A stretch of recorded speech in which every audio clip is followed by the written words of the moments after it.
Parar de comer doce não é o caminho para se livrar do vício do açúcar. Existem alguns sintomas de abstinência do açúcar, que são bastante semelhantes à abstinência de drogas. O que você pode sentir se você está com sintomas de abstinência? Quando você fala o seguinte, vou começar a emagrecer, Nutri. Então, segunda-feira eu vou começar essa dieta e eu vou tirar o açúcar da minha vida.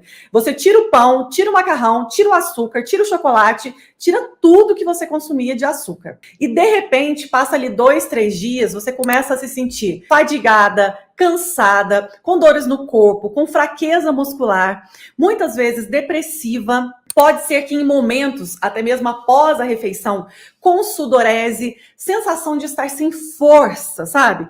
E o pior, mau humor e comportamento irado, agressivo. O centro do problema não é você comer uma sobremesa, não é você comer um pão. O centro do problema está na resistência insulínica causada pela falta de estratégia e falta de inteligência ao escolher a sua alimentação. Novamente, quem manda é o hormônio.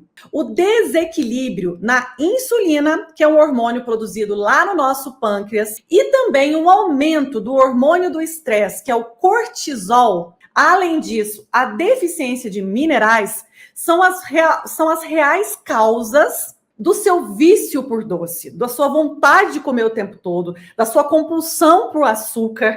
Está aí a raiz do problema.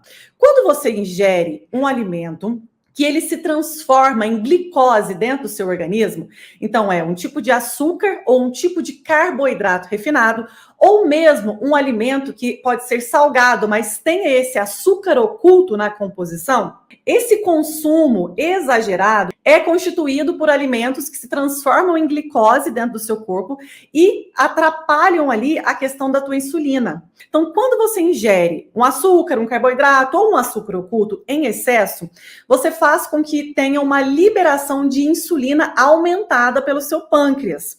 O que faz também que o seu organismo entenda que precisa repor energia que foi embora.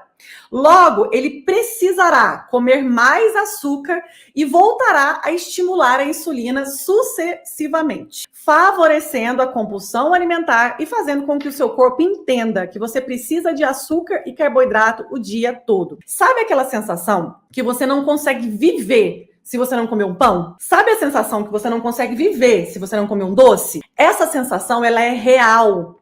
Ela não é psicológica. Ela é uma sensação causada pela resistência insulínica. Você consumiu muitos alimentos de alto índice glicêmico, que se transformam em glicose de forma rápida. A digestão e absorção desses alimentos é muito rápida e te dá um pico de glicose. Quando você tem um pico de glicose na corrente sanguínea, que é um pico muito alto, o seu pâncreas produz muita insulina para o quê? Para captar essa glicose e levar para dentro da célula. Até aí é um mecanismo perfeito, mas esse mecanismo ele vai ficando tão excessivo, a quantidade tão excessiva de glicose no sangue. Então, chega muito açúcar no teu sangue. Quando chega grande volume de açúcar no sangue, tem que produzir grande quantidade de insulina. E aí a insulina começa a não fazer o seu papel de forma real, que é captar a glicose e levar para dentro da célula. E como a insulina começa a ficar resistente, ela não faz o papel dela de levar a glicose para dentro da célula, você fica com muito açúcar na corrente sanguínea. E você faz esse pico de glicose, e como a absorção desse açúcar é muito rápido,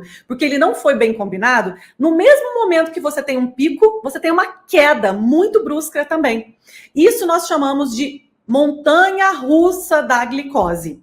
Essa montanha-russa da glicose é o que causa sintomas como mau humor, cansaço, indisposição, fraqueza, desânimo, todos esses sintomas que são da abstinência do açúcar ou da descompensação. E aí você entra no que nós chamamos de loop do açúcar. Loop do açúcar é consumir glicose, sentir bem, sentir energia. De repente deu esse pico, a minha insulina foi lá e captou, deu aquela queda, eu senti fraqueza, não senti bem. Essa queda dá vontade de comer mais, você vai lá e come mais. E você passa o dia inteiro comendo para melhorar o sintoma de hipo e hiperglicemia. Hipoglicemia, baixa de açúcar no sangue. Hiperglicemia, alta de açúcar no sangue. Você come alimentos que te dão pico de glicose e causam uma hiperglicemia. De repente, tudo que é hiper baixa muito rápido também. Se baixou muito rápido, te dá a hipoglicemia, que é a falta de açúcar no sangue de uma vez. É tudo muito repentino. E aí você tem que comer mais açúcar. Por isso que você fica toda hora com vontade de comer açúcar, com vontade de comer doce. E por isso, então, que você desenvolveu resistência insulínica, diabetes tipo 2. Então, você, sabendo combinar os alimentos certos, que falem a linguagem dos seus hormônios e que não causem essa montanha russa, você vai começar a equilibrar os níveis de hiperglicemia e hipo, você não vai ter mais esses picos severos, e aí você começa a ficar mais se sentindo melhor.